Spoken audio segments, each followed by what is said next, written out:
สบายดีก็เจ้าซื้อเขาอยู่ทองภูมิเรียนอยู่สาขาครูเคมีศาสตร์ปี3วันนี้จะมาทดลองเกี่ยวกับหัวข้อโครมาโทกราฟีซึ่งอุปกรณ์ก็จะมีบิ๊กเกอร์ขนาด250มิลลิลิตร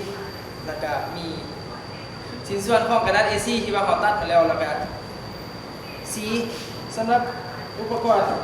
ในการทดลองก็จะมีสีอยู่เอายูจักซี่ก็ได้เอายูซี่หรือ3ก็ได้จะมีสีฟ้าสีชมพูสีส้มแล้วก็สีแดงธาตุ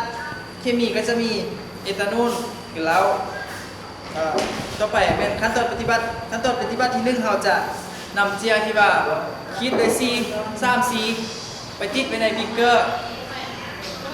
หลังจากนั้นเราก็จะท้องเอทานอลลงแล้วเราก็จะสังเกต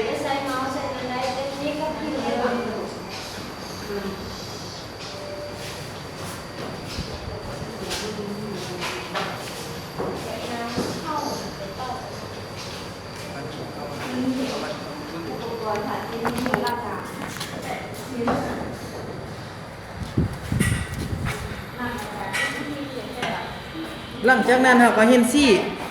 ที่ว่าละลายได้ดีกว่าหมู่ก็คือสีฟ้าตัวหมากก็เป็นสีส้มส่วนสีแดงมันก็จะเห็นเป็นจางๆตัวนี้เนาะเราก็จะเห็นมันจะละลายใช่ป่ะเห็นเป็นเป็นชัดเจนเลยเนาะว่ามันจะละลายออกมาอยู่ในเอทานอล